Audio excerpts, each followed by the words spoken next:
When my husband and I started dating, he told me he was one of 7 children in his family. I found the size of his family highly unusual and thought he was taking me for a ride. I even made him recite the names of his siblings in order multiple times.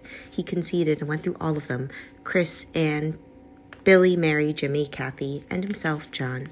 I didn't really believe it until I finally met all of them in person, and it was the loudest and most chaotic Thanksgiving I've ever experienced. Over time, I started to understand how his life had been built on his siblings' wisdom and experiences, in addition to his parents' guidance, of course. Man, I thought he was so lucky. So a few years had gone by, and I found out that I too am one of 7 siblings. I have 5 older sisters and 1 younger brother, and of course they all live in Korea with my biological parents. My parents were not expecting to have another child, and at the time of my conception, my youngest older sibling, my sister, was already 7, and my biological grandmother insisted that it was best to put me up for adoption, so of course they did.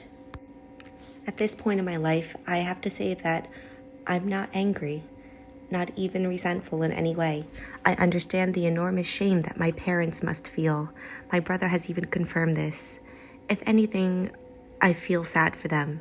I have 3 children of my own and cannot bear to think of living within such a dire circumstance. The point I am getting to is that we all have the choice to feel a certain way about our situation, and that is the biggest gift that we've been given in this life. Every moment can be new. Viktor Frankl, a Holocaust survivor, taught that there is a space between an experience and how you will respond. If you choose to constantly live in the present, you possess an infinite amount of freedom to choose how you are going to feel. You can choose optimism and happiness and feeling whole and complete. You can accept that God, the universe, or however you address that, does not make mistakes.